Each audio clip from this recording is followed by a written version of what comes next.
Queridos, eu quero falar sobre homens que marcaram a história. Lógico que a Bíblia está repletos, né? A Bíblia tem nome de vários homens que marcaram a história. Mas nós escolhemos alguns aqui que nós vamos estar falando deles. Mas eu quero fazer uma introdução. Não tem um texto básico, porque nós vamos estar lendo outros textos agora, quando eu for falar desses homens. Então não coloquei nenhum texto aqui para ler agora. Daqui a pouco nós vamos ler o texto, tá? Mas eu quero que você reflita comigo em algumas verdades, em algumas coisas que eu vou dizer aqui. O nosso tempo aqui na Terra, no planeta Terra, é muito curto. Muito curto. Passamos muito rápido. Passamos muito rápido. Às vezes nós não paramos para meditar e imaginar sobre essa verdade. Passamos muito rápido.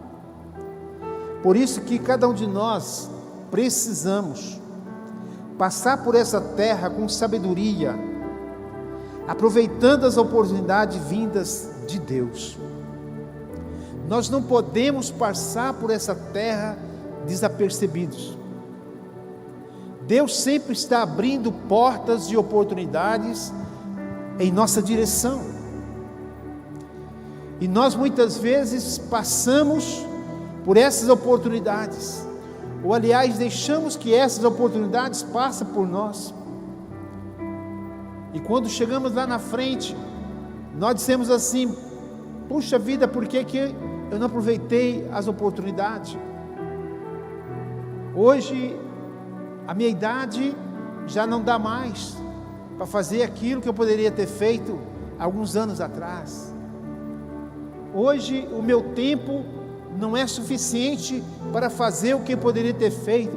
Então a gente começa a criar vários argumentos por não termos feito determinadas coisas que poderíamos ter feito, porque as oportunidades vieram, Deus abriu portas em nossa direção e nós simplesmente deixamos que essas oportunidades passassem. Diga para a pessoa ao seu lado: querido, nós não podemos perder tempo. Não podemos perder tempo. O tempo voa, o tempo passa muito rápido. Todos os seres humanos que nasceram, todos que nasceram e que vão nascer, todos irão morrer. Ah, apóstolo, eu já sei disso. Eu sei que você sabe, mas estou te dizendo isso para te dar um choque, para você entender que você vai passar, que eu vou passar, nós vamos passar.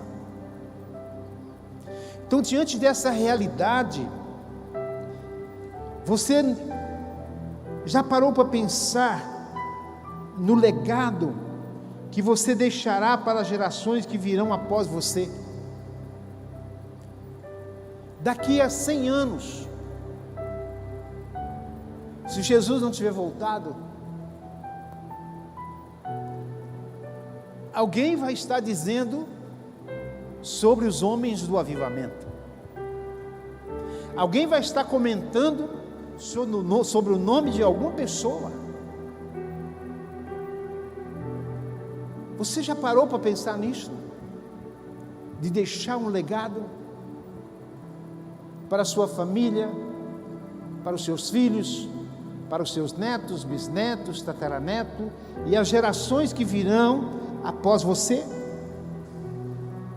A nossa passagem pela terra, seja ela boa ou ruim, ficará na história.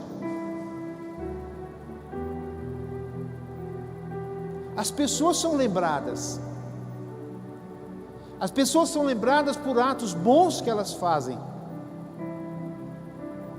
As pessoas são lembradas pelo sucesso, pelo êxito, por ter sido bem-sucedido. Não é assim que as pessoas são lembradas? Muitas pessoas são lembradas por esses adjetivos. Mas também, por outro lado, as pessoas são lembradas por ter sido ruins. Infelizmente, também o lado negativo deixa lembrança.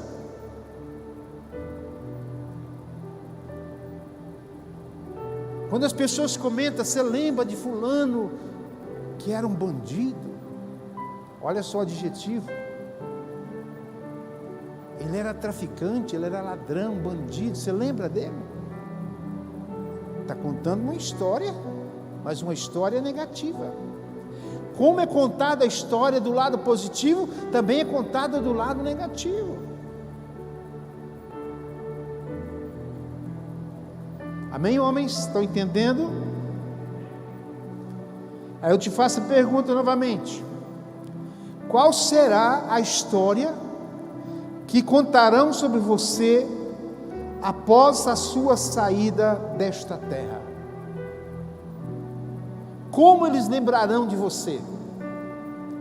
Quais serão os adjetivos que eles usarão para demonstrar quem era você? A verdade é que eu e você, nós não temos como mudar o nosso passado. O que passou, passou.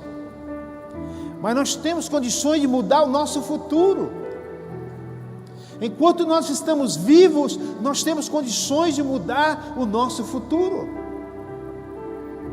Você que está me assistindo aí pela internet, você pode mudar o seu futuro. O seu passado, você não tem mais poder sobre ele. O que passou, passou. Mas a partir de hoje, você pode tomar uma decisão de mudar o seu futuro e de deixar uma história linda para as gerações futuras.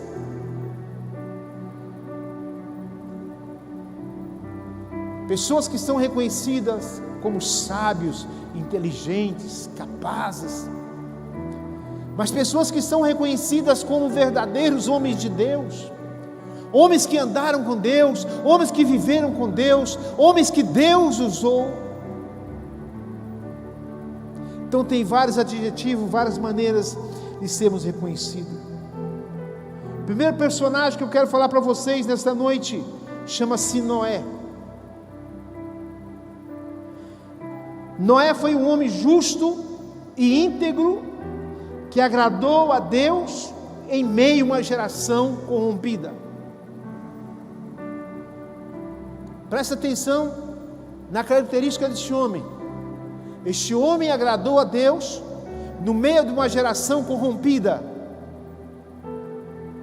Este homem alegrou o coração de Deus com a sua integridade diante dele. Este homem chamou a atenção de Deus pelo seu comportamento justo e íntegro.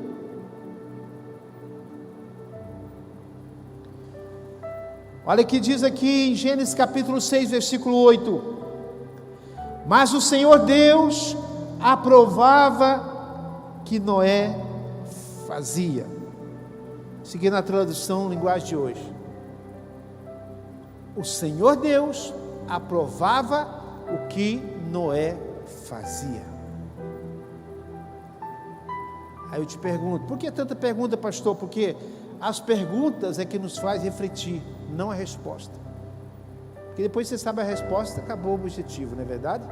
Então as perguntas é que faz a gente refletir. Então Noé, ele agradou a Deus no meio de uma geração corrompida. Deus aprovava tudo que Noé fazia. Vou fazer pergunta para você e para mim também. A pergunta não é só para você. Quando eu pergunto a você, eu também estou no mesmo nível de vocês. Será que nós hoje estamos fazendo aquilo que agrada a Deus? Será que as minhas atitudes agradam a Deus? Será que o meu comportamento agrada a Deus? Como homem, como marido, como pai, como filho, como cidadão, como pastor, como apóstolo, como líder, enfim, qualquer outro título que nós possamos ter. Será que diante de todas essas situações que nós vivemos, as nossas atitudes, elas têm agradado a Deus? Aí você vai dizer, pastor, mas peraí, hoje é diferente, nós vivemos num mundo diferente, nós vivemos em ambiente diferente, hoje é totalmente diferente do tempo de Noé. Mas querido, a Bíblia diz que Noé viveu no meio de uma geração corrompida. A corrupção, ela não precisa de tecnologia. Bem antes de ter tecnologia, já existia corrupção. O que é corromper? Corromper é sair do trilho, sair do que é certo e entrar para aquilo que é errado. Então Noé vivia no meio de uma geração corrompida. O povo estava totalmente corrompido, longe de Deus, afastado de Deus, violência, prostituição, adultério, fornicação e tantas outras coisas que tinha naquela geração. Porque Deus disse, a maldade do coração do homem, Deus falou que o coração do homem é mau desde quando ele é criança. E Deus viu que a maldade, ela cresceu muito no coração do homem. E Deus arrependeu de ter feito o homem. E Ele decidiu acabar com aquela geração, por causa da corrupção. Se Deus decidir de novo, né? Estamos todos perdidos. Mas Deus decidiu. Mas Deus não queria acabar com toda a humanidade. Ele queria perpetuar a vida humana, e por isso Ele achou graça neste homem, Noé. No meio de uma geração corrompida, Noé foi escolhido por Deus, e Deus agradou deste homem. Noé foi o homem que Deus usou para dividir a história da raça humana. Sabiam disso? Noé foi o homem que Deus usou para dividir a história da raça humana. Porque tem uma história antes do dilúvio e a história depois do dilúvio. Noé marcou a sua geração e deixou uma linda história para as gerações futuras, tão linda e maravilhosa que hoje nós estamos falando dela.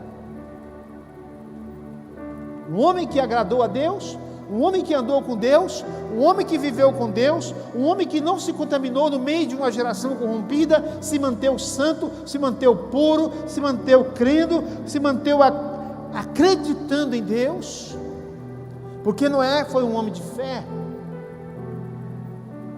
Quando Deus manda ele construir uma arca,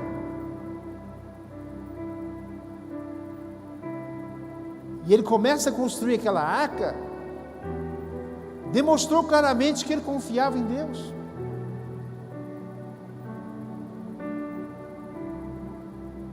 Então Noé foi um homem de fé, e esse homem de fé, que Deus agradou dele, deixou uma história linda para as gerações futuras. Inclusive nós somos filhos de Noé. Ah, mas nós não somos filhos de Adão? Sim, viemos de Adão, mas depois do dilúvio, a raça humana começou a multiplicar de novo pela família de Noé. Segundo a história, nós somos descendentes do filho de Noé chamado Jafé.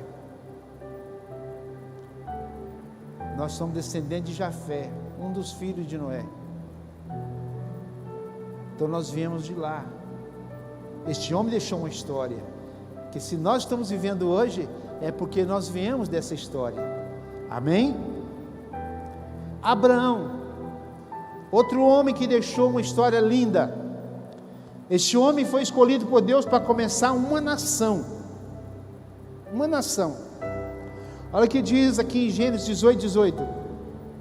Diz que Abraão certamente virá a ser uma grande e poderosa nação, e nele serão benditas todas as nações da terra. Então Deus está afirmando, quando Deus foi destruir Sodoma e Gomorra, Ele diz: não ocultarei meu servo Abraão o que eu hei de fazer, porque visto que Abraão certamente virá a ser uma grande e poderosa nação, e nele serão benditas todas as nações da terra. Este homem andou com Deus através da sua fé, e passou a ser chamado amigo de Deus.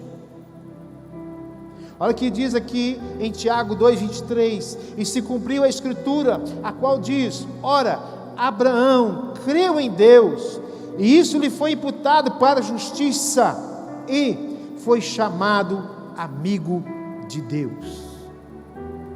Este homem deixou seu nome na história, e é lembrado de geração em geração. Abraão foi um homem que creu em Deus, um homem que foi chamado no meio de um povo pagão, um povo de adoradores de deuses falsos.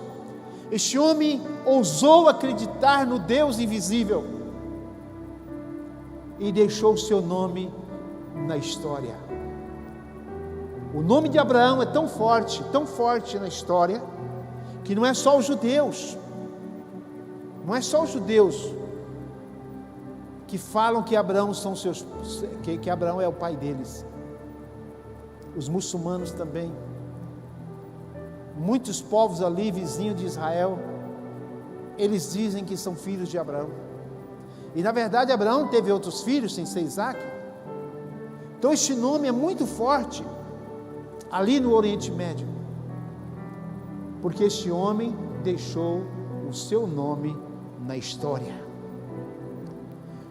Outro homem que deixou o seu nome na história chama-se Moisés, um homem que Deus chamou para libertar o povo dele da escravidão do Egito. Moisés até hoje é lembrado e reverenciado no meio do povo judeu. Ainda existem os judeus ortodoxos, aqueles que ainda seguem a tradição, e eles ainda, até hoje, eles lembram de Abraão e reverenciam o nome de Abraão. De Moisés, porque Moisés foi que deu a lei a eles. Então Moisés foi um homem que Deus usou para tirar o povo de Israel das mãos dos egípcios, e muitas maravilhas foram feitas por Deus através de Moisés. A travessia do Mar Vermelho, a água amarga que se tornou doce, Deus deu a ele as tábuas dos 10 mandamentos, fez jorrar água na rocha em Meribá, e etc. Moisés foi o homem que doutrinou o povo de Israel na lei de Deus. Por isso que quando Jesus veio, eles defendiam mais Moisés do que Jesus. Várias discussões dos judeus com Jesus, eles diziam sobre Moisés, eles diziam sobre Abraão. Um certo dia eles estavam discutindo com Jesus, e eles disseram assim: olha, você não é maior do que o nosso pai Abraão, nós temos um pai, você não tem pai, você é um bastardo, você não tem pai. Certo dia, alguém disse para ele, aquele cego que foi curado, foi levado diante dos fariseus, e eles indagaram aquele homem várias vezes como ele tinha ficado curado, e ele falava: um homem chamado Jesus fez assim, assim, e eu fiquei curado.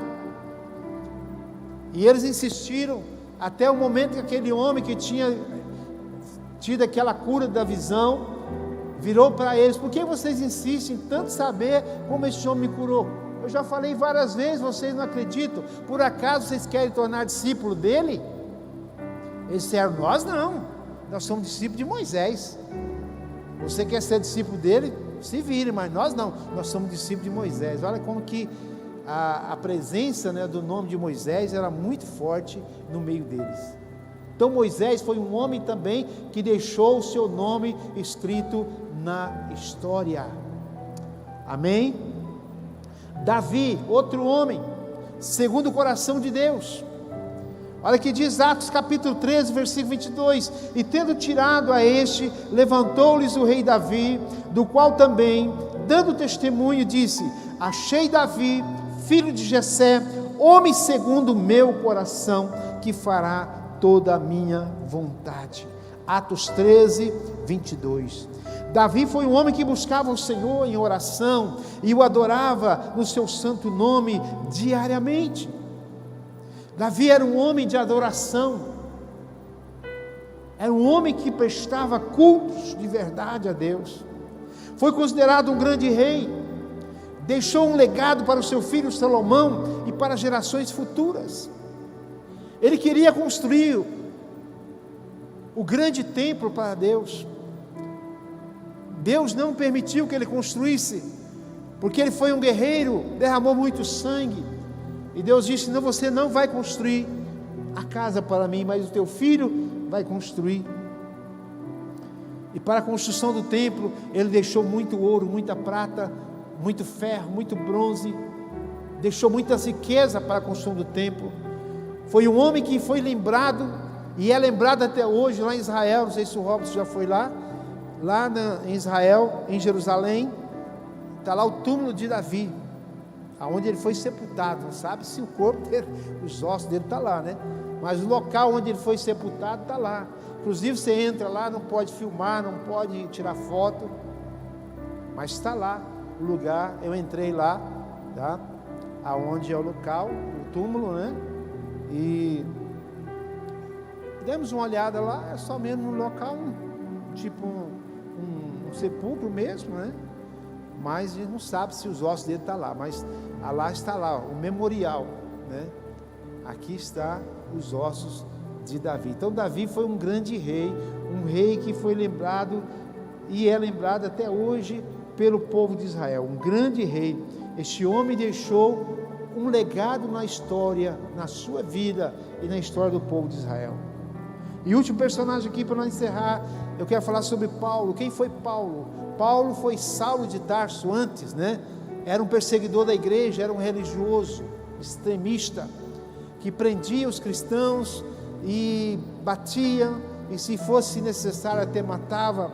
Paulo era um judeu que era fariseu, ele era extremamente religioso, e ele então perseguia os cristãos. Mas no caminho de Damasco, nós já sabemos da história, capítulo 9 de Atos, ele caiu do cavalo, porque teve um encontro com Jesus, e dali para frente ele passou a ser um pregador da palavra.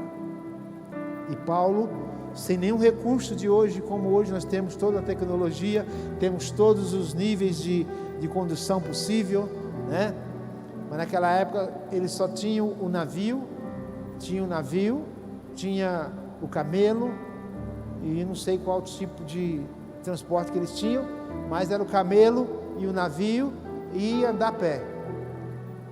E Paulo, como missionário, como pastor, como apóstolo, ele evangelizou toda a Ásia naquela época,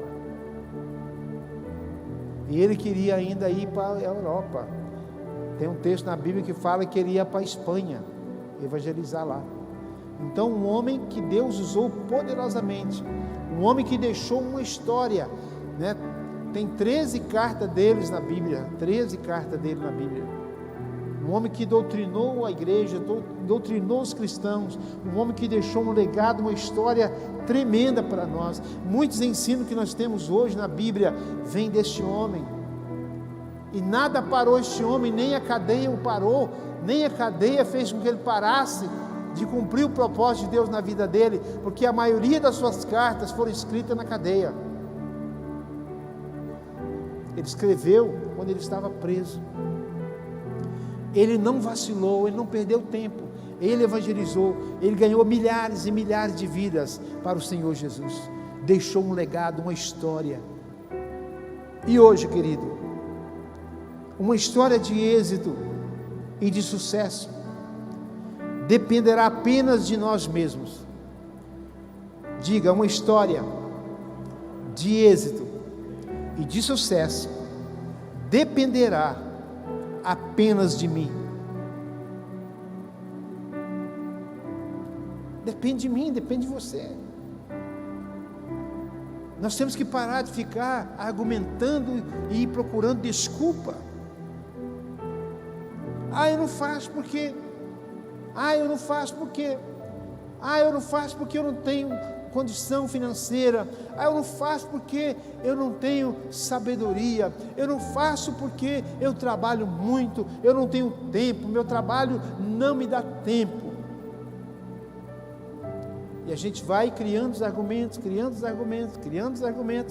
e não fazemos. A nossa história de êxito e de sucesso depende apenas de nós mesmos. Mas uma perguntinha para você e para mim. Em uma escala de 0 a 10, qual é a sua disposição para deixar um legado de êxito e sucesso para as gerações futuras contarem a sua história? O que eles contarão a seu respeito? O que eles falarão a seu respeito? Porque na Bíblia, a gente pode ler na Bíblia que tem muitas histórias também negativas. Poderia ter colocado aqui várias. A história de Acã, que levou o povo de Israel à derrota. A história de Abiú, os filhos de Arão, esqueci o nome, Nadab e Abiú, que levaram fogo estranho na presença de Deus, morreu no altar queimado. A história de Coré e Abirão, que se levantaram contra Moisés, a terra abriu e engoliu eles e a família deles vivos. A história de Judas Iscariotes, que traiu Jesus. Então tem muitas histórias também tristes, negativas, e que nós lembramos delas mais para contar o que aconteceu de negativo. Mas vamos criar histórias boas. Vamos viver de uma forma que a nossa história, quando ela for ser contada, eles a contarão assim: havia um homem chamado Robson William, um homem de Deus, um homem cheio de Deus, um homem cheio do fogo do Espírito. Havia um homem chamado Antônio, ou um apelido de Tony. Era um homem ungido, um homem cheio do Espírito Santo, um homem que ganhou milhares de vidas para Jesus. E assim vão sendo contada a nossa história. Havia um homem chamado Emerson, ele foi pastor, um pastor ungido. E assim vai. Como vai ser contado a minha história? Como vai ser contado a sua história?